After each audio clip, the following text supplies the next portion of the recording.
This video is sponsored by Ground News. Summer break is over in Brussels, and the EU is back in action, with two big trade deals finally reaching the finish line. Two partnerships to break free from US dependence.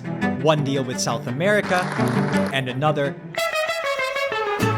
with Mexico. This is more than just paperwork. It's about taking another step toward a much-needed boost for Europe's struggling economy. These trade negotiations can open immense new opportunities. So yes, this is the moment of risk for Europe, but it is also the moment of opportunities for Europe. But not everyone in Europe is on board.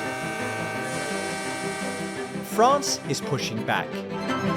And in this video, we'll break down what these deals mean, where the talks stand, and if they're really worth it. Let's start with the Mercosur EU trade deal. This is a free trade agreement between the EU and the Mercosur bloc, Argentina, Brazil, Paraguay, and Uruguay. It really is a massive milestone because it would finally open up one of the world's most protected markets with more than 280 million people to European exports. And unlike with the US, where Europe now faces a 15% tariff, here tariffs would drop close to 0%. In fact, the deal would cut tariffs on about 91% of everything Europe currently exports. And that is huge, especially on the industrial side. Cars and car parts right now tax at 35%. Machinery at 20%, chemicals at 18%, and pharmaceuticals at 14%. All of that would eventually go down to 0%, which is great news for cars from Germany. And the same applies in the other direction, for goods coming from South America into the EU. And then there's agriculture. This is where things get a lot more sensitive than cars or machinery. Still, Europe comes out ahead. Most tariffs on agri-food will eventually be scrapped, and that includes on dairy products like cheese, chocolate, confectionery, and wines. To be fair, this is great news for exporter countries like France. But it's not a free-for-all. Some quotas remain in place. Take cheese, for example. Europe will only get duty-free access for 30,000 tons per year, phased in 10 years. And then there's the truly sensitive products, the ones that can create a political storm inside the EU if imports rise too fast. Things like honey, rice, or sugar, and especially beef and poultry. Here the deal sets tariff-free quotas. 45,000 tons for honey, 60,000 tons for rice, and 180,000 tons for sugar. However, the main point of contention is beef. The deal would allow an additional 99,000 tons of South American beef into the EU each year, at a reduced tariff of just 7.5%. On top of that, 180,000 tons of poultry would come in duty-free. And this is making French farmers super unhappy. They really hate the Mercosur deal. For them, this is nothing less than unfair competition. Their argument is that South American farms are simply cheaper to run. They operate on a bigger scale, face far lighter health and environmental rules, and have much lower labor cost. But in Brussels' defense, the quotas don't sound huge. The beef quota amounts just to 1.5% of the EU's total annual beef production,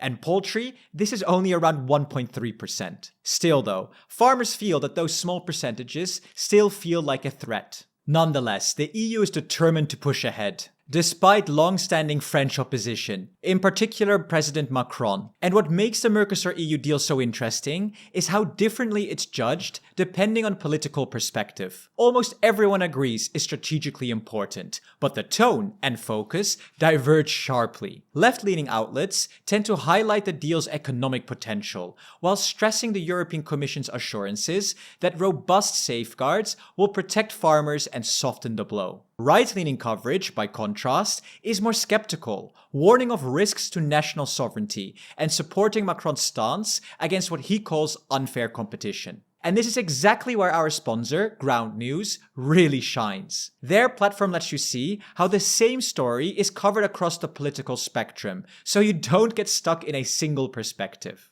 One feature I really like is their bias distribution tool, where you can instantly see how different outlets report on the same issue. They also have Blind Spot, which highlights stories that only one side of the aisle is covering. The Ground News app and website are packed with tools like this, making it so much easier to cut through the noise and understand not just the story, but how and why it's being framed. If you want to give it a try, you can get unlimited access to the Vantage plan with 40% off using the link in the description or by scanning the QR code on the screen. Alright, back to the video. Next up we have the EU-Mexico trade agreement. The EU and Mexico already had a deal in place, signed back in the year 2000. But that agreement was mostly about industrial goods, which have been traded at zero or close to zero tariffs ever since. What it hardly touched, though, was agriculture. And that's exactly what this new modernized agreement changes. Right now, tariffs for European farm products going into Mexico are sky high. 20% on pasta, 20% on potatoes, 20% on apples, and many, many more. The new deal scraps all of that, making these exports, and many more, completely tariff-free. For the more sensitive products, like dairy, which currently faces tariffs of 20% to 50%, or meat, taxed anywhere from 20% to a staggering 100%, the tariffs will also be brought down to 0%. But here, quotas will also apply. Overall, though, this is very good news for European farmers.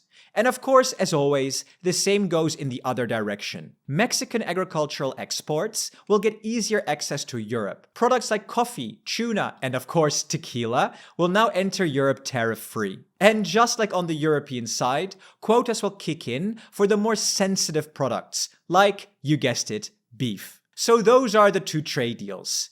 And they bring in more than just tariff relief. Both agreements also open up public procurement.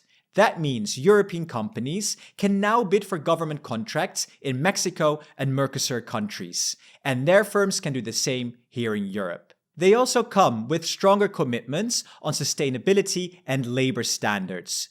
Both sides reaffirmed their support for the Paris Agreement, and Mercosur even added an extra pledge to step up protections against deforestation in the Amazon. And let's not mince our words here. Both trade deals are a massive deal. Take Mexico. In 2024, trading goods between the EU and Mexico hit 82 billion euros, plus another 26 billion euros in services the year before. The EU actually sells more to Mexico than it buys, in both goods and services. So Europe runs a nice trade surplus there. With Mercosur, it's a little bit different. In 2023, goods trade reached 110 billion euros, and services another 42 billion euros. Here, Europe imports more goods than it exports, a small deficit. But in services, it's the other way around, with a small surplus. Put together, that's 260 billion euros in bilateral trade. Now, that's pretty massive. But even more massive is our trade with the United States, the EU's biggest trade partner. Nonetheless, this deal marks an important step forward, and with tariffs dropping close to zero, trade with Mercosur and Mexico is set to grow, strengthening Europe's economy and, most importantly, boosting its diversification. So, it should be straightforward, right? Just get these deals approved. Well, not quite. The European Commission has published both agreements, but they still need several layers of approval. And here's where it gets very complicated. The deal is split into two parts. Part 1 is the provisional trade agreement, the bit that cuts tariffs and quotas. For this to take effect, it needs two approvals. One from the Council of the EU, where all 27 governments, including France, get a say. A qualified majority is needed here, and from the European Parliament, where at least 361 out of 720 MEPs must vote in favor. But that's not a sure thing. France is already pushing back, and if Paris can rally a blocking minority, at least 4 countries representing 35% of the EU's population, the Mercosur deal in particular could be stopped cold. Now part 2 of the deal, which is likely to cover everything else. Procurement rules, Paris Agreement commitments, labor standards, and so on. This also requires approval from the Council and the Parliament. But there's one extra step, ratification by each member state. And of course, the Mercosur countries also have to approve the Mercosur deal. Here's what I think. The EU has to prioritize the interest of the whole bloc, not just individual member states. And on balance, the benefits of the Mercosur agreement outweigh the drawbacks. By far! For consumers already struggling with inflation, this deal means lower prices and more choice. And for the EU's global strategy, it's another step towards strategic autonomy that President Macron himself always talks about. Diversifying away from over-reliance on China, and especially the US, is exactly the point. And let's be honest here. Will 99,000 tons of extra South American beef really outweigh the 50 billion euros worth of tariff-free exports for Europe?